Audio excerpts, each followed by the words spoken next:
नमस्ते साथियों, जय माता की। कैसे हैं आप सब। जैसा कि आप जानते हैं, इस समय चैत्र नवरात्र चल रहे हैं और चैत्र नवरात्रों में माँ की महिमा अत्यंत प्रभावी हो जाती है। यदि बात करें माँ की महिमा की, तो माँ की महिमा को पाने के लिए भक्तजन कई स्थानों पर जाते हैं, चाहे वो शक्तिपीठ हो, चाहे स्थानीय मंदिर ही क्यों ना हो। इसी प्रकार देवी पाटन मंदिर उत्तर प्रदेश राज्य के बलरामपुर नगर में स्थित है। देवी पाटन मंदिर में स्थित जगत माता पाटेश्वरी अपने अलौकिक इतिहास को समेटे हुए हैं। युगों युगों से ऋषियों मुनियों के तप एवं वैराग्य का साक्षी रहा यह स्थल अपने अतीत की गौरव गाथा खुद बयां करता है। यह ऐतिहासिक मंदिर उत्तर भारत में नेपाल सीमा से सटे बलरामपुर जिले के जनपद मुख्यालय से लगभग 30 किलोमीटर दूर तुलसीपुर तहसील के सिरिया नदी के तट पर पाटन गांव में स्थित है। ग्राम पंचायत देवी पाटन में प्राकृतिक छटा के बीच स्थित मां पाटेश्वरी का यह मंदिर हजारों वर्षों से भक्तों की आस्था एवं विश्वास का केंद्र बना हुआ है। विश्व प्रसिद्ध मंदिर को कई पौराणिक कथाओं के साथ सिद्धपीठ होने का गौरव प्राप्त है। यहाँ देश विदेश से आने वाले भक्तों का तांता 12 महीनों लगा रहता है। साल में 2 बार चैत्र व शारदीय नवरात्र पर यहाँ विशेष उत्सव के साथ मेला लगता है। इस समय माता के दर्शन के लिए दर्शनार्थियों एवं उनके आशीष अभिलाषियों की एक विशाल भीड़ आपको यहाँ पर मिलेगी। मां सती और सीता की शक्तियों से परिपूर्ण देवी पाटन मंदिर अपने गौरवमय इतिहास को समेटे हुए है। लोगों की श्रद्धा है कि यहाँ विद्यमान सूर्य कुंड त्रेता युग से जल रहा अखंड धूना व अखंड ज्योति में मां दुर्गा की शक्तियों का वास है। और इतिहास गवाह है कि सिद्ध रत्ननाथ जो कि नेपाल से व गुरु गोरखनाथ को सिद्धि भी यहीं से प्राप्त हुई थी। कण कण में देवत्व का वास होने से इस मंदिर पर देश विदेश विशेष रूप से नेपाल से लाखों श्रद्धालु मनोकामना पूर्ण करने के लिए अनुष्ठान व्रत एवं पूजन करते हैं। वर्तमान समय में मां पाटेश्वरी देवी का यह मंदिर 51 शक्तिपीठों में से एक है। इसका अपना एक विशेष महत्व है। कन्याकुमारी से लेकर बंगाल, बिहार सहित पड़ोसी देश नेपाल तक के श्रद्धालु अपनी मनोकामना पूरी करने के लिए इस मंदिर में अपना मत्था टेकने आते हैं। मंदिर पर मुख्यतः प्रसाद के रूप में चुनरी, नारियल आदि चढ़ाया जाता है। पाटेश्वरी देवी के नाम से विख्यात यह मंदिर और इसका इतिहास रोचकता एवं चमत्कारों से भरा हुआ है। लोक श्रुति के अनुसार त्रेता युग में भगवान श्री राम अपनी अर्धांगिनी देवी सीता को राक्षस राज रावण के संहार के बाद जब अयोध्या लाए थे तो उन्हें पुनः अग्नि परीक्षा देनी पड़ी थी। हालांकि लंका में ही उन्होंने अग्नि में प्रवेश कर परीक्षा दे दी थी। इस बात से सीता माता को काफी दुख हुआ। माता सीता ने अपनी माता धरती से विनय किया कि यदि वह वास्तव में सती हैं तो यही धरती फट जाए, धरती माता उन्हें अपने में समाहित कर ले। इतना कहते ही जमीन फट गई और एक सिंहासन पर बैठकर धरती माँ पाताल लोक से ऊपर आई। अपनी धरती माँ के साथ सीता जी भी पाताल लोक चली गईं। इसलिए इस स्थान का नाम पातालेश्वरी देवी पड़ा, जो कालांतर में पाटेश्वरी देवी के नाम से विख्यात हुआ। इस तरह देवी पाटन सिद्ध योग पीठ एवं शक्तिपीठ दोनों है। एक अन्य पौराणिक कथा के अनुसार मां पाटेश्वरी के इस पावन मंदिर का इतिहास महाभारत काल से जुड़ा हुआ है। मान्यता के अनुसार दानवीन कर्ण ने भगवान परशुराम से इस स्थान पर स्थित पवित्र सरोवर में स्नान कर शास्त्र विद्या की शिक्षा ली थी। यह स्थल कई महापुरुषों की कर्मस्थली का साक्षी भी है। मंदिर के इतिहास के अनुसार भगवान परशुराम ने यही तपस्या की थी। द्वापर युग में सूर्यपुत्र कर्ण ने भी यही भगवान परशुराम से दिव्यास्त्रों की दीक्षा ली थी। कहते हैं कर्ण मंदिर के उत्तर में स्थित सूर्य कुंड में प्रतिदिन स्नान कर उसी जल से देवी की आराधना करते थे। वही परंपरा आज भी चली आ रही है। इस मंदिर का जीर्णोद्वार राजा कर्ण ने कराया था।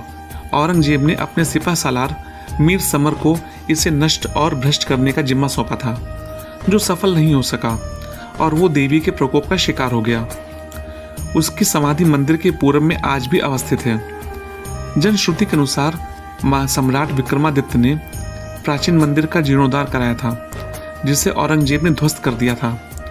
तदंतर नए मंदिर का निर्माण हुआ। कहते हैं कि कर्ण ने यहाँ परशुराम से ब्रह्मास्त्र प्राप्त किया था।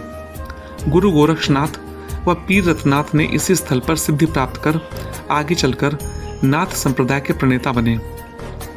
सिद्ध शक्तिपीठ देवी पाटन में स्थित शिव की आज्ञा से महायोगी गोरखनाथ ने पाटेश्वरी पीठ की स्थापना कर मां की आराधना तथा योग साधना की थी। ऐसा उल्लेख देवी पाटन के एक शिलालेख में भी मिलता है। यदि आप जाएंगे तो वहां पर ये सब चीजें आपको मिल जाएंगी। अगर किसी अन्य कथा की बात करें तो शास्त्रों में उल्लिखित स्कंद पुराण के अनुसार एक बार महादेवी सती के पिता दक्ष प्रजापति ने अपने यज्ञ में सभी देवताओं को आमंत्रित किया, लेकिन सती के पति भगवान शंकर को आमंत्रित नहीं किया। इस यज्ञ में सती के जानने की काफी इच्छा थी, लेकिन भगवान शिव के मना करने पर भी महादेवी सती इस यज्ञ में भाग लेने पहुंची। लेकिन इस यज्ञ में भगवान शिव का स्थान न देखकर क्रोधित हो उठी और अपने मायके में धधकती हवन कुंड में कूदकर अपने प्राण त्याग दिए। यह सूचना शिव को मिलते ही सती के मुंह में वह आकुल हो उठे। उन्होंने दक्ष प्रजापति के घर पहुंचकर वहां यज्ञ को विध्वंस कर दिया।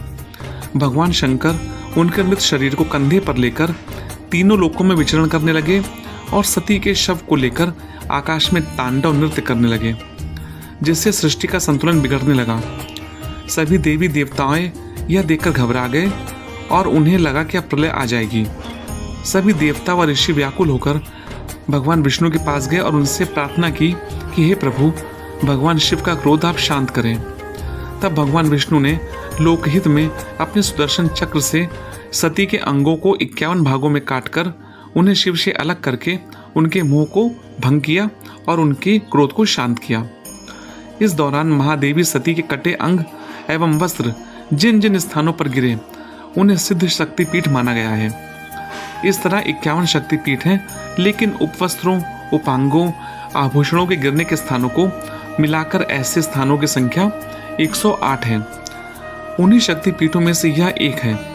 देवी पाटन मंदिर में सती का बायां कंधा वस्त्र वाम स्कंद वस्त्र गिरा था, जो शक्तिपीठ कहलाया।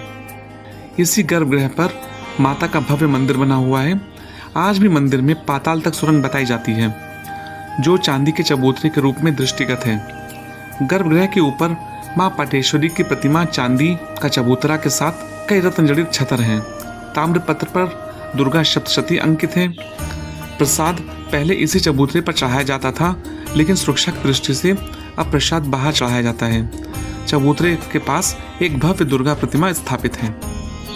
देवी पाटन मंदिर भारत नेपाल के बीच मित्रता को न केवल सतत रूप से अक्षुण्य बनाए रखे हुए है, वरन उसे प्रगाढ़ बनाए रखने में भी बहुत बड़ी भूमिका निभाता है। नेपाल के दांग चोघड़ा मठ में स्थापित पी रत्नाथ को भी सिद्धि देवी पाटन में ही मिली थी। भगवान शिव के अवतार के रूप में अवतरित गुरु गोरक्षनाथ के शिष्य रत्नाथ के 2 मठ थे।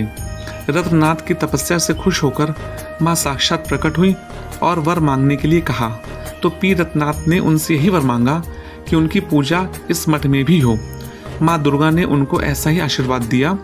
देवी पाटन मंदिर में नेपाल से पीर रत्नाथ की शोभा यात्रा प्रत्येक वासंती नवरात्र की पंचमी को यहाँ पहुँचती है और 5 दिन तक वहाँ से आए पुजारियों द्वारा मंदिर में पूजा के साथ साथ रत्नाथ की भी पूजा की जाती है।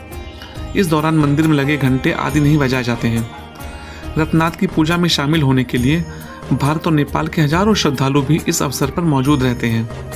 कहते हैं देवी पाटन नेपाल के सिद्ध योगी बाबा रतननाथ की शक्ति उपासना का स्थल है, जहां वे प्रतिदिन योग शक्ति से नेपाल के दांग पहाड़ी से आकर महामाया पाटेश्वरी की पूजा करते थे। अब उनकी पूजा यहाँ पर भी होती है। ऐसा माना जाता है कि चैत्र शुक्ल पंचमी से एकादशी तक बाबा रतननाथ पाटन में अप्रत्यक्ष रूप से मौजूद रहते हैं। नवरात्रों में यहाँ भव्य मेला लगता है और इसमें भक्त उनके अपार सौंदर्य से मोहित होकर भवबंधन से मुक्त हो जाते हैं। अपनी मनोवांछित फल प्राप्ति की अभिलाषा श्रद्धालुओं को बरबसी यहाँ खींच लाती है। माँ दुर्गा की आराधना और भक्ति के लिए शारदीय नवरात्र सबसे उपयुक्त माना जाता है। यही कारण है कि श्रद्धा की जब धारा फूटती है तब आदि शक्ति माँ पाटेश्वरी के दर्शन पूजन के लिए बासंती नवरात्र में लगने वाले 1 माह के मेले में मंदिर देवी पाटन में लाखों की भीड़ उमड़ पड़ती है। नवरात्र के प्रथम दिन से ही देवी पाटन मंदिर पर भीड़ होने लगती है, जो नवरात्र के अंतिम दिन तक रहती है। उत्तर भारत के इस सबसे बड़े मेले में देश विदेश से लाखों श्रद्धालु आते हैं और उनकी मनोकामनाएं भी पूर्ण होती हैं। यही नहीं, इसी नवरात्र की पंचमी तिथि को प्रत्येक वर्ष नेपाल से आने वाले सिद्ध रत्ननाथ की शोभा यात्रा लोगों के आकर्षण का केंद्र होती है। मंदिर व्यवस्थापक विधायक महंत कौशलेंद्र नाथ योगी जी ने बताया कि यह शक्ति पीठ सिद्ध शक्ति पीठ है। यहाँ सच्चे मन से आने वाले भक्तों की मनोकामनाएं मां पाटेश्वरी पूरा करती हैं। इस स्थल पर लाखों भक्तगण अपने संतानों की दीर्घायु, सुरक्षा व दैवीय प्रकोप आदि से बचने के लिए उनका मुंडन, अन्नप्राशन, यज्ञोपवीत, अक्षरारंभ संस्कार सहित अन्य संस्कार यहीं कराते हैं तथा 9 दिन उपवास व व्रत रखकर दुर्गा सप्तशती का पाठ, श्रीमद देवी भागवत कथा का श्रवण करने के उपरांत यज्ञशाला में हवन कर अपना अनुष्ठान पूरा करते हैं। उन्होंने बताया कि मां दुर्गा की आराधना व अनुष्ठान के लिए मंदिर देवी पाटन भक्तों के लिए काफी महत्व रखता है। श्रद्धालु सुबह 3 बजे से ही पंक्तिबद्ध होकर मां पाटेश्वरी के दर्शन करने के लिए अपनी बारी की प्रतीक्षा करते हैं। तो साथियों, वीडियो कैसा लगा आपको? आशा करता हूँ कि वीडियो आपको पसंद आई होगी। यदि वीडियो पसंद आई है तो चैनल को सब्सक्राइब, वीडियो को लाइक और शेयर जरूर कीजिएगा। तो मिलते हैं अगले किसी वीडियो में, तब तक के लिए जय माता की।